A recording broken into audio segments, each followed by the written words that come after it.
Hello, this is too many people. Hi.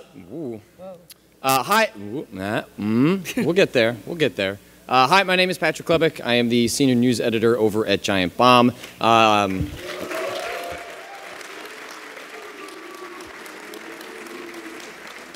hope you know that every time people watch the videos, then they think you are booing me, which would be very strange for this panel especially. I am thankfully joined on stage today by the designer of Depression Quest, the amazing Zoe Quinn.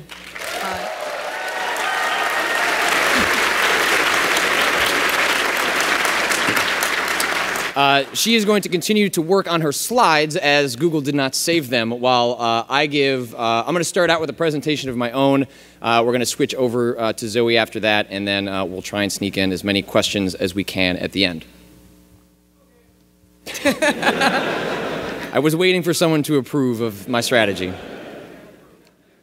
So as of today, I have about 53,000 followers on Twitter. It's not Jeff Gerstmann numbers, but it's nothing to sneeze at. And for the past 3 years, I've been the news editor at Giant Bomb, a game website where there's just as much focus on the games as much as there is on the people talking about the games.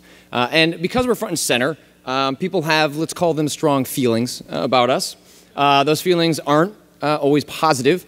And I'm going to share a couple of the things that I see on a daily basis, including one that I plucked this morning, and I should be explicit in saying there is some pretty deeply troubling language, but we'll try and move past that pretty quickly. I can't really answer that question. I get that one every single day. I'm sure it is the same person. So this is an example from YouTube. This is a random example pulled from, I guess, Google+. I don't check it that often. And then this one was from earlier today, which also gave me a chance to plug my panel in my Tumblr account because he gave me a perfect example. So I don't show these to shock you or to make you suddenly feel bad for me. I have an incredibly cool job that I love dearly, and I get to do it every single day. But I show to give you a sense of a little bit of what I see. And it's not just me, I'm just the one that gets to come up here and talk about it. And everyone doesn't have to like me, like I totally get that, and I'm in a position different than most, where being a visible public figure that finds himself often talking about subjects that I will call passionate debate surrounds them. And most people aren't public figures. Most of you aren't. Although you could argue that being on Twitter makes you a public figure, but that's a separate talk. If I complain about when I'm being harassed, there are thousands of people ready to pet my ego and let me know that everything's okay. Everyone else is supposed to just kind of deal with it or ultimately give up on having a public conversation at all. I don't really subscribe to the idea of ignoring the trolls and they'll go away because, pro tip, they don't. And that sucks. I really don't like that that's kind of where we're at today, is just avoiding things. What I showed you there isn't passionate debate critiquing my opinions. It's basically just bullying. It's enough to make a person really want to stop doing this or question if it's really worth the time and effort to keep putting yourself out there.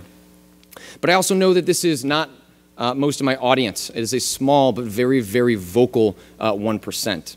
And even though it may not represent most of the audience, and it probably doesn't represent the people in this audience today, it can certainly feel like that on a bad day, because it really only takes one, no matter how long you do this. And we need to talk about this because we need to make sure people know what's happening. I'm equipped to deal with this, unfortunately, because it's part of my job, even if dealing with jerks can't necessarily go on my resume. And if this is the kind of response that I'm getting, you can only imagine why others would choose to stay quiet, because who wants to put up with this?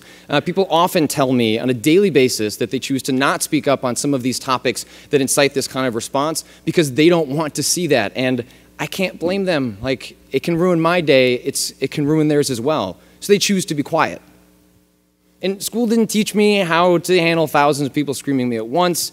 There's no manual for handling yourself on the internet, although if you have one, I'm willing to listen. And I'm not saying we need to make every comment section this wonderful place. That's not viable. Therein lies madness. But avoiding comment sections and places like it reflect how we have given complete control of internet discourse to a certain kind of person. And I don't think we have to accept that, and part of this is hopefully explaining how you might be able to help. So a Pew poll from last September found that 25% of respondents have confessed to using an anonymous comment or engaging with one on the internet. 49% said they have used their real name at some point. 47% said instead they had used a screen name. So the nature of anonymity, I think, is really interesting. Removing anonymity is not a clear-cut solution to any of these problems. We're more likely scientifically to share ideas through private channels more often than we are to do in real life or publicly.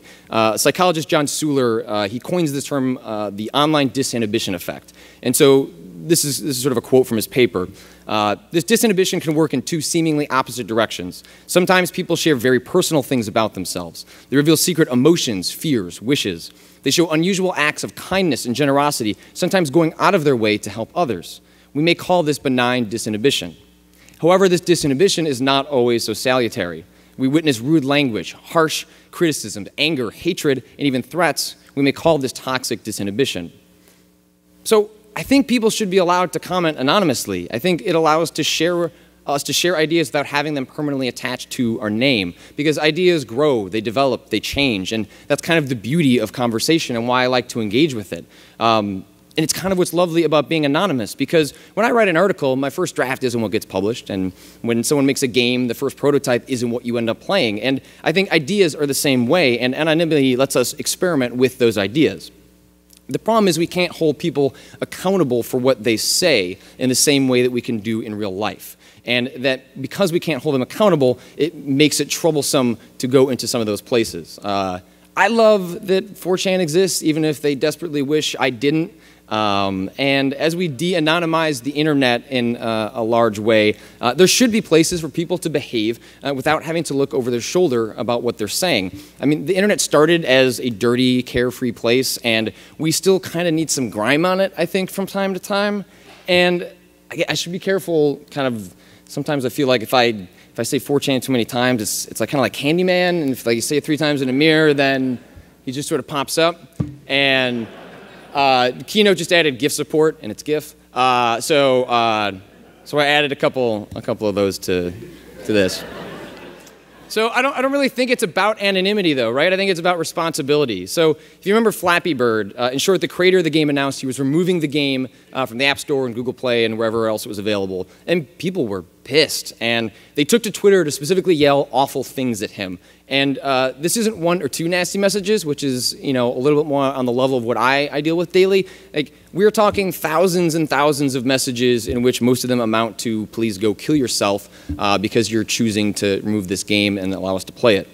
So sociopsychologists call exactly this phenomenon the diffusion of responsibility. A person is less likely to take responsibility for action and inaction or inaction when others are present.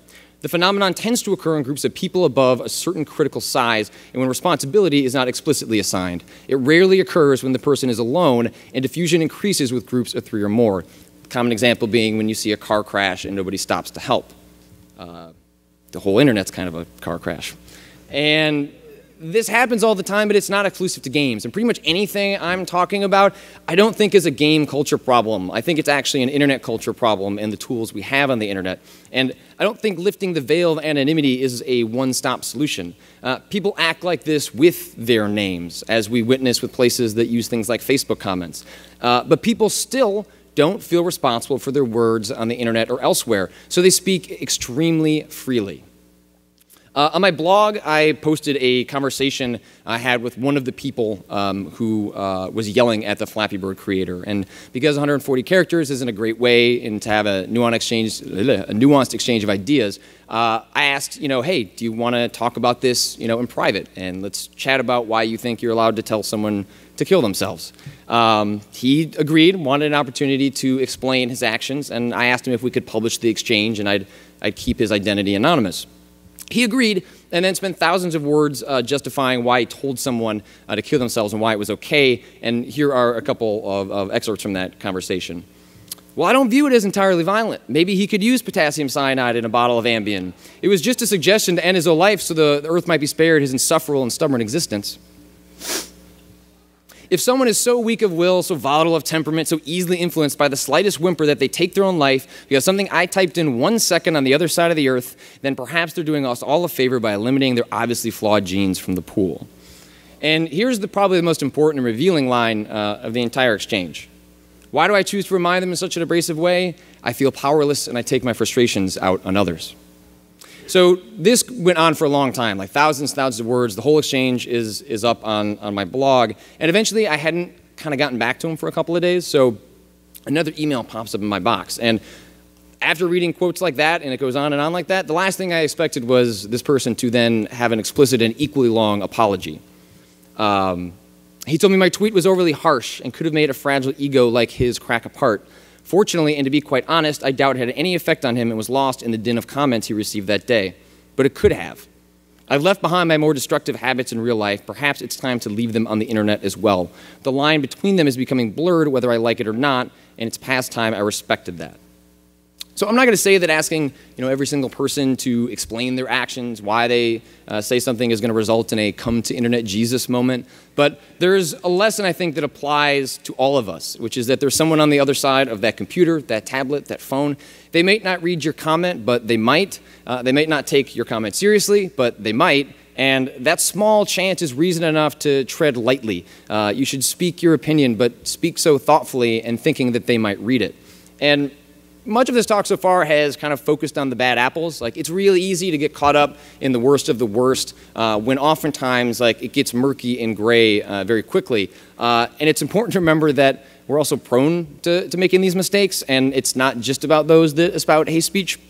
Because, like I said, they're the easy targets. So what I'm trying to say is that I'm guilty of being a jerk too, and that we can all kind of get dragged into this and make everything louder. So there's this service called Adblock. Used by millions and millions of people to circumvent advertising on the internet. Some people use it for legitimate security concerns. Some people use it because they think the ad model doesn't work anymore. All sorts of reasons that are completely legitimate for people to use it. And at some point last year, Adblock was raising money to buy ads to promote their service that removes ads. And obviously, as someone that takes the idea of trying to make a living on the internet, I take conversations about Adblock pretty seriously, and they kind of get me fired up when I talk about them. So a Twitter user asked me this, which is, what's your response to people who don't care about ads affecting your site? Is there even one? And, reasonably so, you might think someone that's like, hey, we need to calm down a little bit with the way we talk, and we need to think about our actions, would have a really reasonable response to a question like that. But instead, I just told 53,000 people they should just die in a fire. Now, granted, it has a question mark. I was going for sarcasm, but sarcasm doesn't get you very far on the internet. And this comment upset people. It validated the worst suspicions of the very people that I'm trying to win over to my side. And I painted people with a really broad brush and used hyperbole in order to make myself feel better, because I can shout that and I know a bunch of people are listening. And I'd done the very thing that I'm on this stage to condemn. I'm a hypocrite, and it's always worth acknowledging when you too sort of fall into that trap, because it's very easy. So one of my favorite Twitter accounts is called Avoid the Comments. Its tagline: this will tweet periodic reminders to not read the comment sections for pretty much anything ever. And one of my favorites is, you wouldn't listen to someone named Bonerman26 in real life. Don't read the comments. He has a point, but I would like to point out that my reporting says that nobody currently owns Bonerman26 on any social network, so just keep that in mind, I'm sure it'll be gone by the end of this panel. But so I try to think of this way most of the time. Yeah, sometimes comment sections contain insight and reasoned discussion, but do you really want to take that chance? And I do, because I'm not comfortable with giving up the greatest, most accessible communication tools ever made. I'm not saying everyone's going to agree, and in fact, it's great when we disagree, but to simply give up on parts of the internet because it currently seems like it's not working seems like a really bad attitude. And I want my ideas questioned, I want my preconceived notions challenged, and none of this happens if I decide, and if we all decide, to go to our corners of the internet and just agree with one another and tell each other how great of a job we're doing. So here's a good example of something that recently happened. So the artist Elizabeth Simmons and the Colbert Report writer, I guess, although now Late Show writer, Rob Dubbin, expressed they were uncomfortable with some of the Nazi-like imagery found in Vlambeers' Luftrausers. The two of them thoughtfully explained their position on Twitter. This is called criticism, and in fact, it's well-articulated criticism. So even though I'm not Jewish, so even though I don't have much of a problem with the imagery in Luftrausers, I respect Simmons and Dubbin are coming at this from a very difficult, different life perspective. I believe scientists call this empathy, but they're still looking into it. And they didn't ask Vlambeer to change the way Luftrausers looks. They're only raising the question about whether its aesthetic could be seen as leveraging Nazi imagery in a way that's glossed over because the game is really damn fun, which it is. So it's especially important to be critical of what we love because we are often blind to the things that we love the most. And Vlambeer didn't have to respond to this, but they in fact did. And they wrote an extremely long blog post where, here's the excerpt that kind of stood out to me. We do have to accept that our game could make some people uncomfortable. We're extremely sad about that, and we sincerely apologize for that discomfort. The fact is that no interpretation of a game is wrong. When you create something, you leave certain implications of what you're making. If we accept there's no wrong interpretation of a work, we also have to accept that some of those interpretations could not be along the lines of what we're trying to create. He also, Vlambeer then went on to explain several hundred words about why Luftrausers is the way it is. It's unlikely Luftrausers will undergo any major aesthetic change as a result of what Simmons and Dubbin said, but the conclusion of this exchange brings a better understanding of what Vlambeer wanted to do by creating Luftrausers. No one has to agree with either side, but our understanding of Luftrausers' place in game culture was deepened as a result of a critical exchange where no one told each other to screw off. Everyone won, and we understood the game just a little bit better. So this isn't normal. How do we encourage more of exchanges like this? And that's the really tough question, because I think awareness is one thing, coming up with solutions is a whole lot harder. There was this study that I was reading about last August in which about 1,000 participants were asked to read a blog post that was completely fake. It had to do with like particles having some health benefits or something like that. And the blog had fictional comments written for it as well.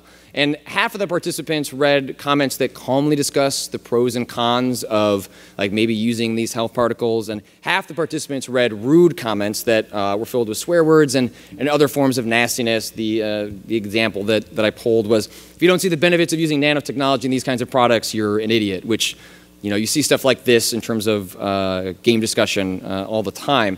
And what they found was super surprising, because they found that the people who read the civil comments came out with an opinion very similar to the one they held after reading the story. And those that read the rude comments reported having a much more polarized opinion about the effects of the particles being discussed. So what this means is that what we're reading below the fold, whether it's a video or an article, is directly influencing how we react to what we're reading, even if we're not aware that's actually what's going on. And this is, an article about science. Like, it gets way messier, way faster when we're talking about Hideo Kojima's, decision to hide a bomb inside a woman's private parts in Ground Zeroes. And, some websites have turned to Facebook, figuring, like I said, removing the veil of anonymity is somehow going to force people to better consider their remarks. The Escapist, BuzzFeed, ESPN, these are all places that have tried this. And mostly it just bums you out to see people acting really bad while holding their kid. The long-running science publication, Popular Science, they just turned off comments and said, screw it, we're done. They cited the study that I was mentioning before. YouTube is turning to sort of like robotic automation to try and solve it through an algorithm. You can also block certain words, and posts by content creators and established personalities have a bigger voice and move higher up on the page. And we might be able to take some lessons from how games themselves are handling this. So in League of Legends, developer Riot Games has been running a lot of really crazy experiments on their players. For example, player chat, where everyone can kind of talk regardless of what side they're on, used to be on by default. And the result was that 80% of the chatting was characterized as what they called extremely negative. Only 8.7% was considered extremely positive. And when the chat became opt-in, so you had to like hit a button in order for that chat to pop up, the negative chat went down 32.7%, and the positive chat went up 34.5% just by making it a little bit harder to engage with. So basically, by removing the chat, they increased the amount of positivity in a game and a genre that is known for a lot of toxicity. And there might be something to think about that when it comes to the way comment sections are displayed on web pages and how easy it is to immediately type something in. And perhaps a little bit crazier and a little bit creepier is what happened when they started playing with colors. So Riot dubbed this the Optimus experiment, which sounds terrifying. And they haven't shared a whole lot about the study, but one of the things they did share was that a red message about negative behavior that was put in during the game's loading screen prompted a larger decrease in negative player behavior than the very same message when it was just white. And a message encouraging positive behavior saw an observable change in positive behavior when the message was blue, but no change when the message was white.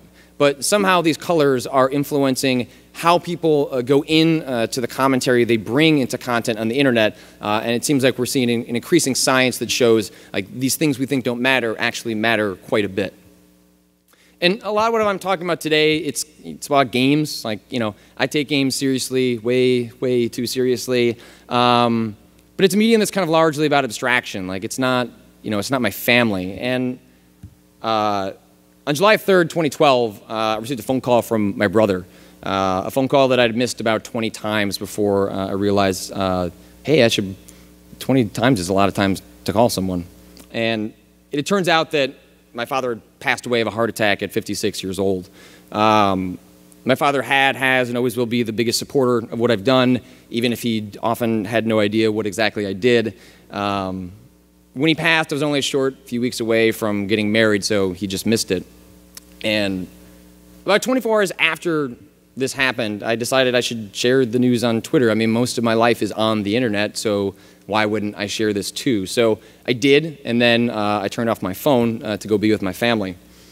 When I turned it back on, like, some of the messages were, you know, I've seen some bad stuff, but, you know, I wasn't prepared to tweet a picture of a bonfire and have someone ask if I was burning my father's body. I wasn't prepared for someone to tell me they were glad my father passed because it means I wasn't part of my job for a couple of weeks. My father's passing was the first time I was forced to deal with death outside of a horror film, and while also realizing that people will use anything to try and hurt you. But at the same time, the Giant Bomb community started a thread with well wishes about my work and anonymous comments about my father, a person none of them had met and never would meet.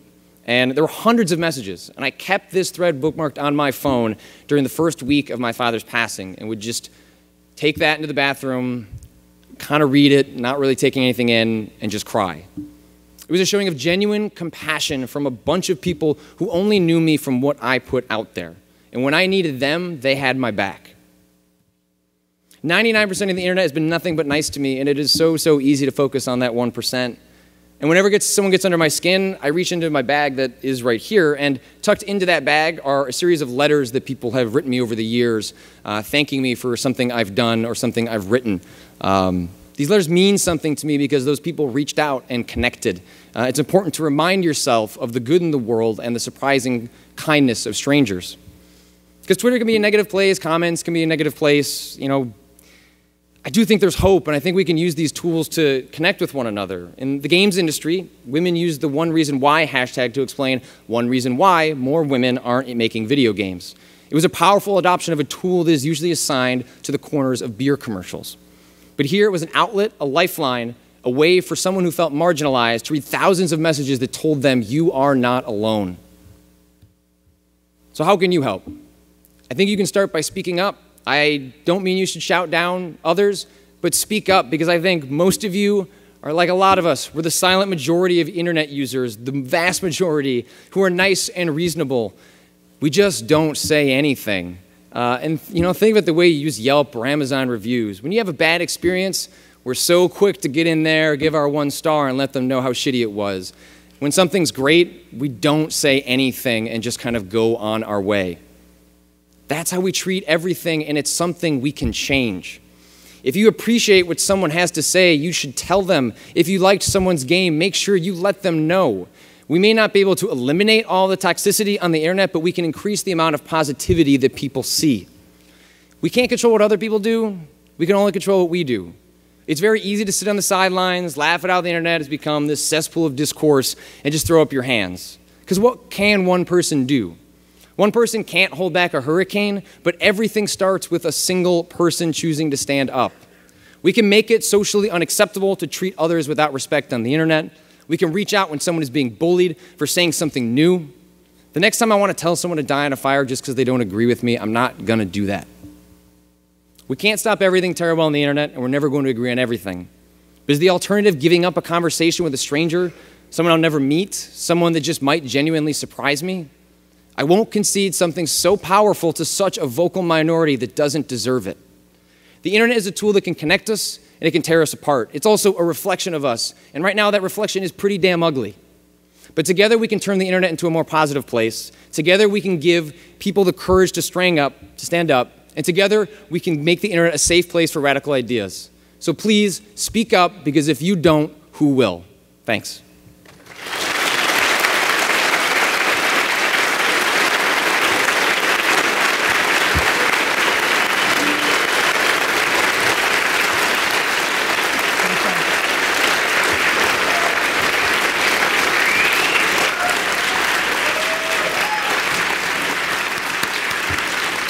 Thank you. Tough act to follow. So I'm Zoe Quinn. I'm an independent game developer. I was one of those Twitter issues of the day a couple months back. I don't know if some of you have seen that, but I made a game called Depression Quest, which at one point enraged a certain subset of the internet enough to send death threats to my phone, and like weird sexual threats, and send these things to my house and to my phone, and I actually had to change my phone number. I know harassment's kind of a tough subject, and it's not one I particularly enjoy talking about, but I think that I might have some insight from being in that position about what we can do about it, which is the thing I am more interested in talking about. Internet harassment is not simply something you can avoid or ignore. As a game developer, digital distribution is my primary market, and it's part of my workplace. Even before that, I grew up in an incredibly small town in upstate New York, and if it wasn't for the internet, I don't know how I would have met the people that I met that led to me getting out of there and becoming a game designer. And I know that I'm so far from alone in that. It's where so many of us find each other. It's where we build communities. And for some people who can't travel or are isolated or have very specific needs in what they look for in community, it's sometimes the only community they'll ever have.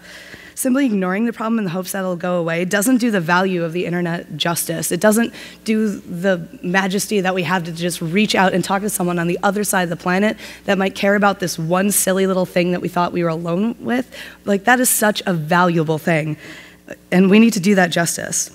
So when it started happening to me, I wanted to find out why people act like this online, and more importantly, how to eventually get them to stop or grow out of it. So I started talking to people. I put out a bunch of calls basically saying, hey, if you used to be like this, if you used to be one of these people that would send these awful things to people, and you grew out of it, talk to me. I want to know what changed. I want to know your story. No judgment, no pressure. Let's just talk. And since then, I've talked to over 300 people that have been willing to share their stories with me, which again, something that only would have happened because of the internet. Every story is different, but patterns did tend to emerge, and this is what I learned as a result of my incredibly unscientific research.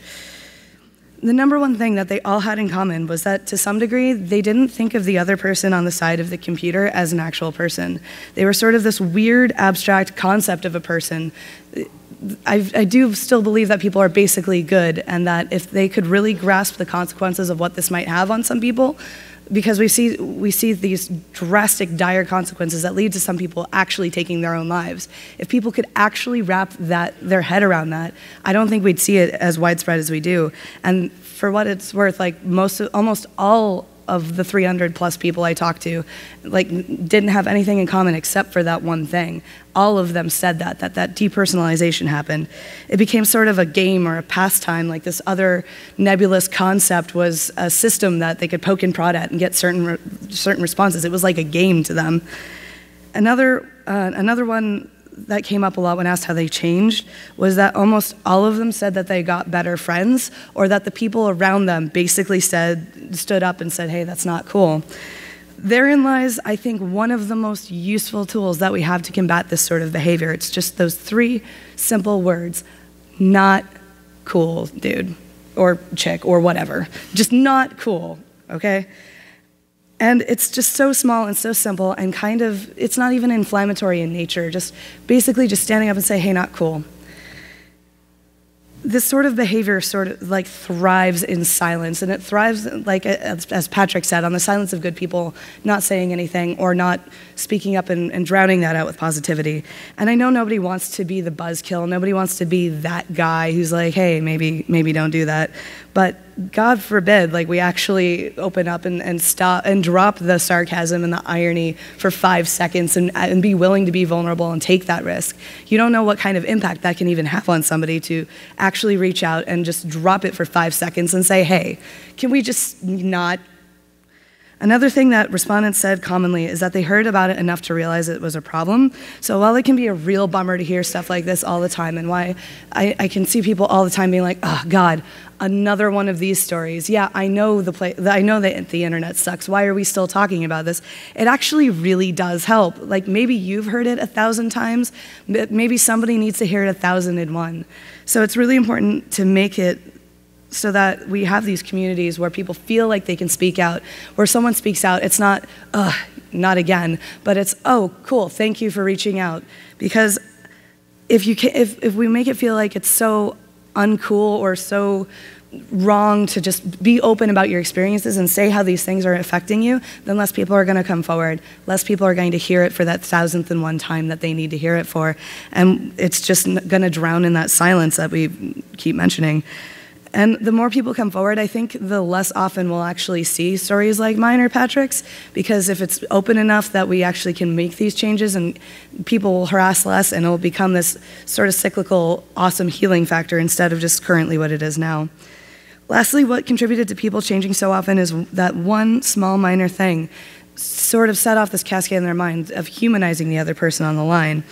This one is tricky and unpredictable because every time somebody mentioned something like this, it was something different. But it was always small. It was always something you wouldn't expect.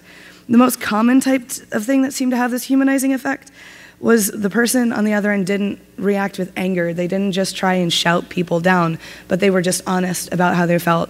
And I know it's kind of scary and can be asking a lot to just be honest with your feelings and be vulnerable, especially in a place like the internet, where it's seen like throwing chum in a piranha tank. But that you might actually be impacting the way, like someone might actually stop and think. I saw this recently. A writer friend of mine who is horribly guilty of reading the comments constantly, always, so much so that we have to hide his phone from him sometimes, had this engagement with somebody who started off calling him a hack and like just not even like in a constructive way, just completely tearing apart his work in ways that were just personal. And he sat there and he engaged and actually was like, oh, well, I know my writing style is kind of weird and it's cool if you don't like it. A lot of people don't. And the guy's like, but crap, you're a human, that's terrible, I can't do this anymore, I'm sorry. And then you see that sort of apology actually come out of this by just engaging with it honestly, and that's like a really difficult thing to do, and I don't expect anybody to be able to do that, but if you can, maybe give it a shot. One of the things that was true across all these things too is that there was never one specific turning point. Change moves at a glacier's pace, and it's all cumulative effect. And this makes it incredibly frustrating to tackle because you might not see the actual benefits of speaking up ever. Like it might happen as a drop in a bucket that someone realizes years later. It might happen to be that they're so embarrassed afterwards that they feel like they can't say anything or own up to it.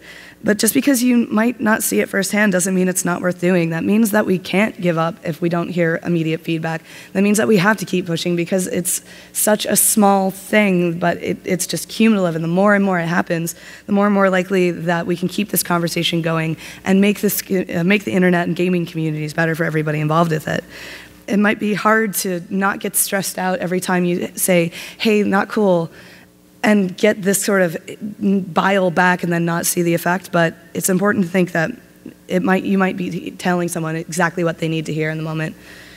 This also means that don't feed the trolls has become almost completely useless advice. Even calling this what we're talking about trolling is disingenuous. Let's call it what it is. It's harassment. You wouldn't say this stuff to someone in a bar. You wouldn't say it to a friend as a joke. It's harassment. Suggesting that we stay silent in the face of all this and that we don't engage in it, that we don't talk about it, only perpetuates it further. And it makes it that much harder for these people to understand the consequences of their actions. It makes it that much harder for the people who are asked to even just talk about it. It isolates the people going through these things and makes them feel like speaking out or venting is somehow wrong. It's especially not helpful because all these things that move towards changing people's minds and getting them to realize what's going on have one major thing in common. It's that talking happened. It's that they heard these things. So staying silent is just becoming almost completely useful and kind of getting in our own way. I know that not everyone can change or grow out of this behavior, but it's a really good assumption to start with, since you can't tell who will or who won't and when it's going to happen. We have more to gain by starting off with the hope that people can be the people want to be the best version of themselves that they can be, and that people are fundamentally capable of empathy and kindness, or even just tolerance. And then it's better to do that than come to a more jaded worldview. And I feel like if we do that, then we've really lost this fight. As Patrick said, you can only really control what you do, though. I'd like to take some time to talk about how you can take care of yourself, or, God forbid, your friends, if this happens to you or someone you care about ever. The only way I know how to do this is to tell you what helped me, in hopes that if you ever find yourself or someone you love in a similar situation, maybe you find something in this that's valuable for you. When things got too overwhelming and too real, I ended up going out and doing something deliberately ridiculous. So I subscribe to a lot of absurdist theory, and I feel like that's a good way to get through a lot of stuff. The day that I had to change my phone number, several days after that I had to change my phone number when Indie Static covered the harassment on me and it blew up and somehow got worse, which is fine because honestly it got a lot of really important conversations going, and a lot of people came out and were like, oh, I can talk about this thing now.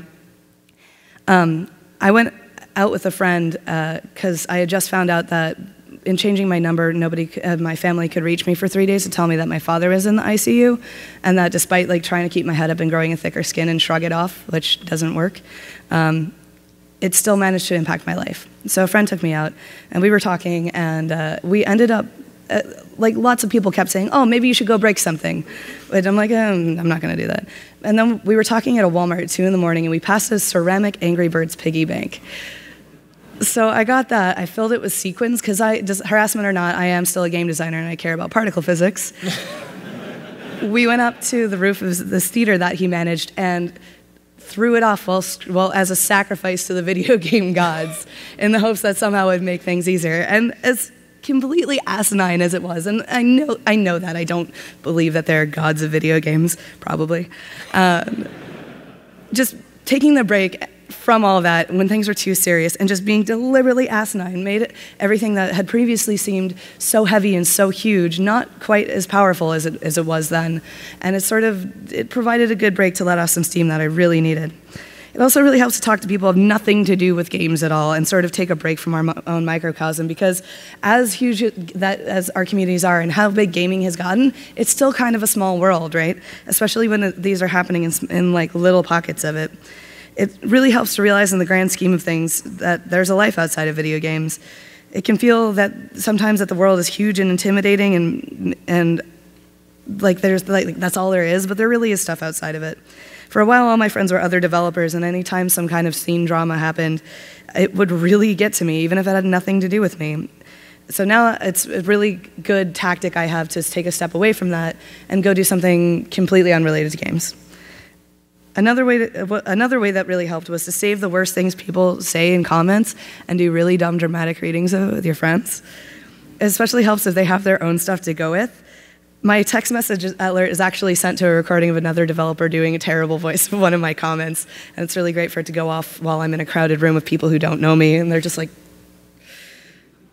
that takes these stupid comments, or I'm going to show you my favorite one, which isn't really that bad, it's just really funny. It takes the power away from these things, and it turns it into a joke.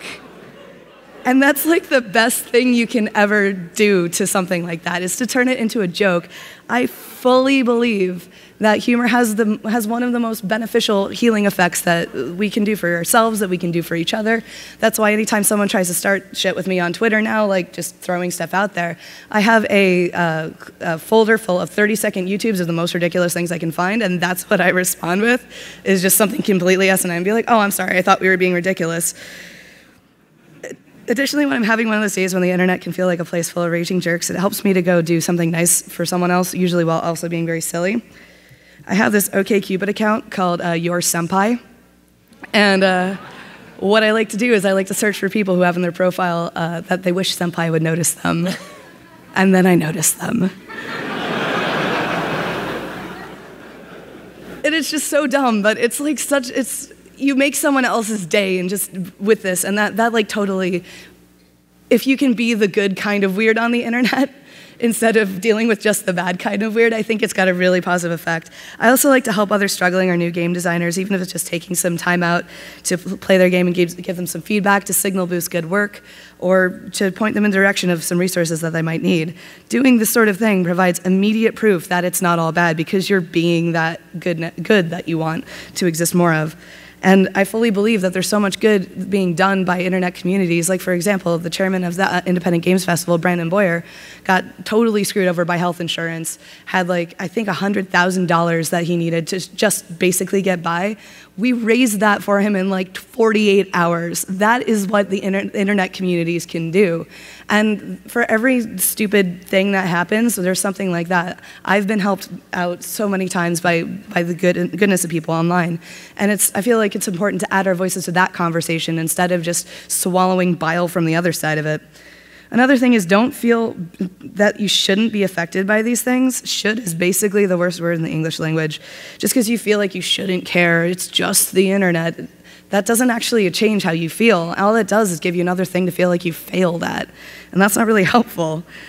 And it doesn't even mean much if you do still feel that way regardless. And that's why I don't like to ask people to just grow a thicker skin or just shrug it off, because that seems like coming at it from the wrong point. It doesn't actually affect anything. It just makes you feel like you messed up, because there's no right way to feel. There's just how you actually feel. And it's really important to let yourself have that. I also hear a lot of developers who are privileged in one way or another tell me like they don't feel like they can even be upset about some of the harassment that they face, and which really sucks. If you're like, I mentioned like some of the rape threats or death threats I get, and someone's like, oh man, all I get is people telling me I'm a hack. I don't feel like I can even, and it's like, no, don't do that to yourself. It's really important to be aware that maybe my hate mail bag will be very different from like a straight white man's, but that doesn't mean that theirs is empty, and it doesn't mean that what's in it is somehow invalidated. So if you are someone who cares about these things, being conscious of your own privilege is super important and amazing. And instead of using that to feel crappy about yourself, try to use that as a tool to empathize better with somebody who's maybe lower down on the rung than you. And that way it becomes something that's actually useful instead of something you can just beat yourself up for and disengage with entirely. I'd like to encourage you to talk about it in any way you feel comfortable. If that's not at all, that's fine too. Make sure you have to take care of yourself first and foremost. Not everyone can try and fight back, and even those who can't do it every single day. It's important to not feel badly about that either. Nobody's some superhero that can engage with all of the things all of the time, and that's fine. We're all human, and a lot of this is about accepting the fact that we're vulnerable. But if you can talk about it, do. Be open. Show how it's affecting you. Don't retreat into show no weakness PR mode. I know that it feels like opening yourself up for more hate, but being impacted and having feelings isn't weakness. It's a simple reality, and it's what makes us human. And hearing about that from the other side can not only change somebody's mind, but you'll also become a beacon for other people that are feeling alone and feeling like they shouldn't have these feelings or that they should just get over it. I'm tired of seeing people disengage or leave games or think that we're all just a bunch of vile kids, right? Like, it's not the case by far, overwhelmingly so. And I'm tired of seeing other developers leave because they can't deal with this. I'd never begrudge them for it, but I think we can change this. And because at the end of the day, we're not alone, and other people understand what we're going through. And if you speak up, someone might reach out to you, someone might need to hear it, and other people might stand up with you and fight for you as well. To me, that's really where the games community actually shines. We excel at building communities. The internet community is one that kind of needs our help right now. Which is the one that needs help to be better, safer, and more accepting and tolerant, and that we can welcome more people into games and have their voices be heard. Instead of not feeding the trolls, let's feed ourselves and our communities and make this a better place for everybody to be. Thank you.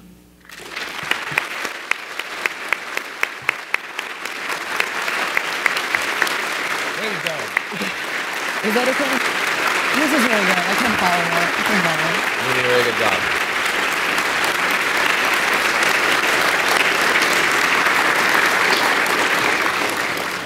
Well, unfortunately, so many of you showed up that we have like barely any time to answer any questions, which is a really great problem to have. But if there is any questions that people would like to ask, we can try and squeeze one or two of them in if you wanted to come up to the microphone. 10 minutes. Oh, we have 10 minutes? Oh, okay, we have more time. Glorious. Test, test. Thank you all for everyone who's coming, who's leading. It's okay. Thank you so much for coming. Mine's kind of a crappy question, but it's something that I thought of while you were in your earlier part of your talk, Patrick. Well, first of all, actually, I want to say I am part of the silent majority, as is probably everyone here, and I want to say thank you for everything that you do to make the internet better, including this talk and including your being positive on your articles and all that stuff. I know I don't comment, and I know a lot of people don't comment on things like that, but just thank you for everything that you do. Thanks.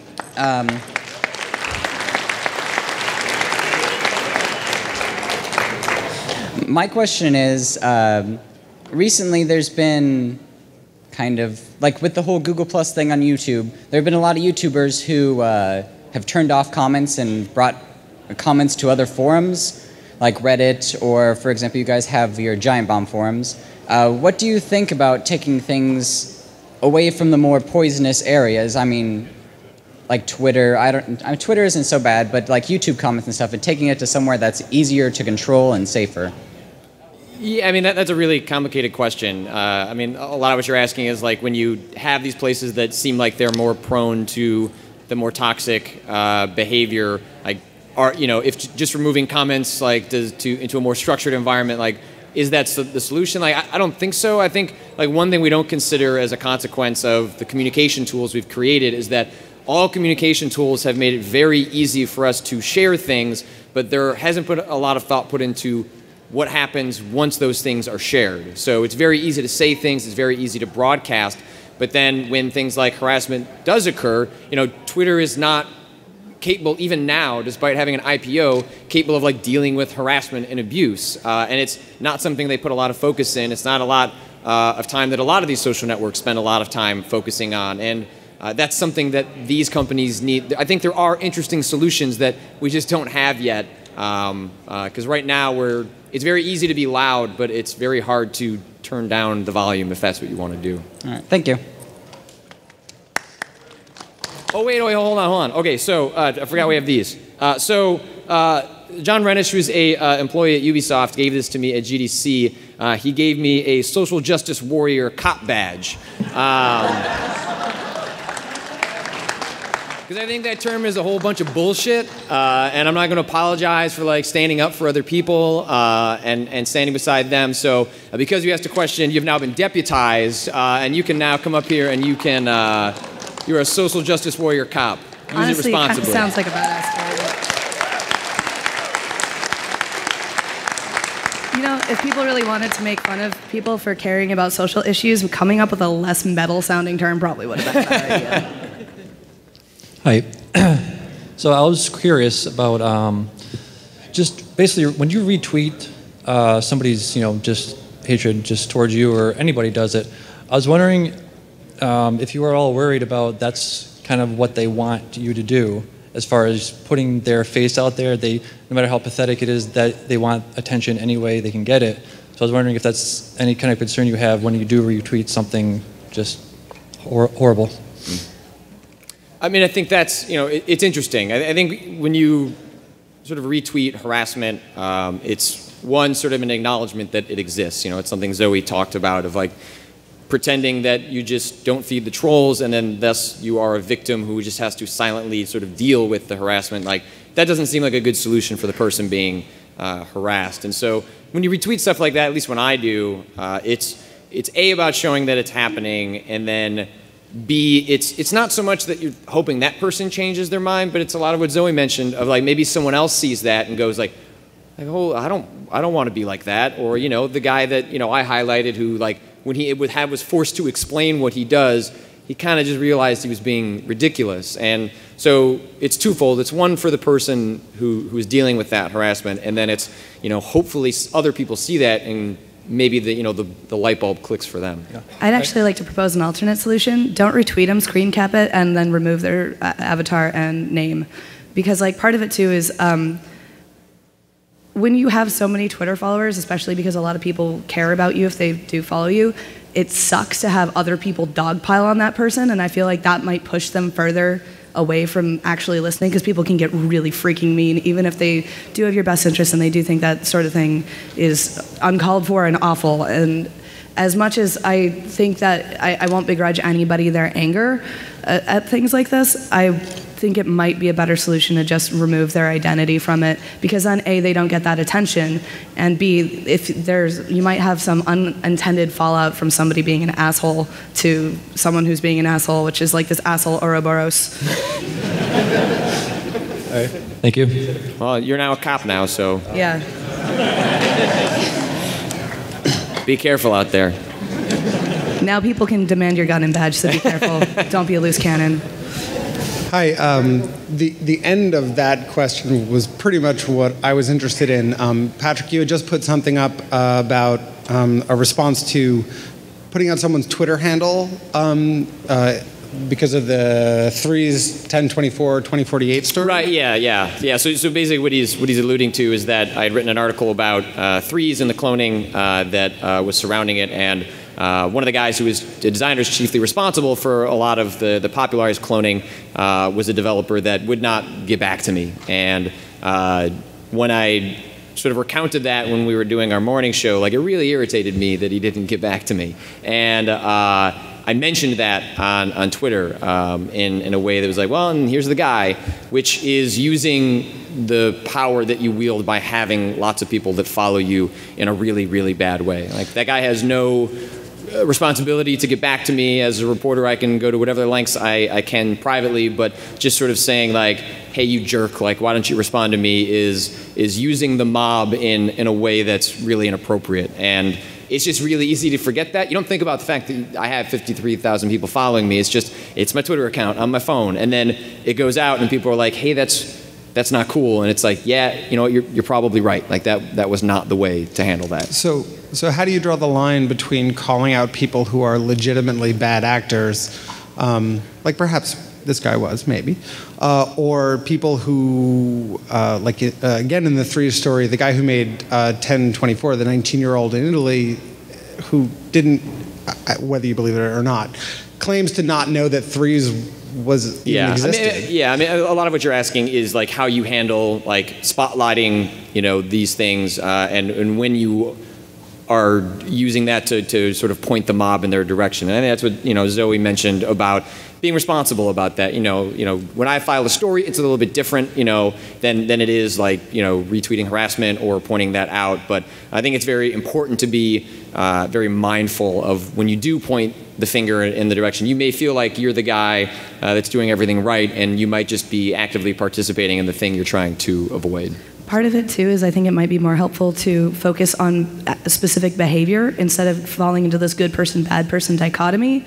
Because, like, a lot of times you end up seeing, like, oh, well, that person's a good person, so it doesn't matter that they said this really shitty thing. Or that person's a bad person, so they can never be anything but a bad person. And it really doesn't let people change or grow.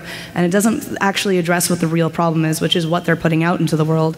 So, personally, I feel like it might be more helpful to say, that this person said this thing, and this thing is the part that's fucked up, and here's why. Not fuck this guy forever. Like, that doesn't really help anything, and that gives nobody any chance to grow and improve. And stuff like that really, really freaking sucks, because like then it's like harder for things to get better and for people to not get the hell off. Cool. Thank you guys very much. Come on, partner.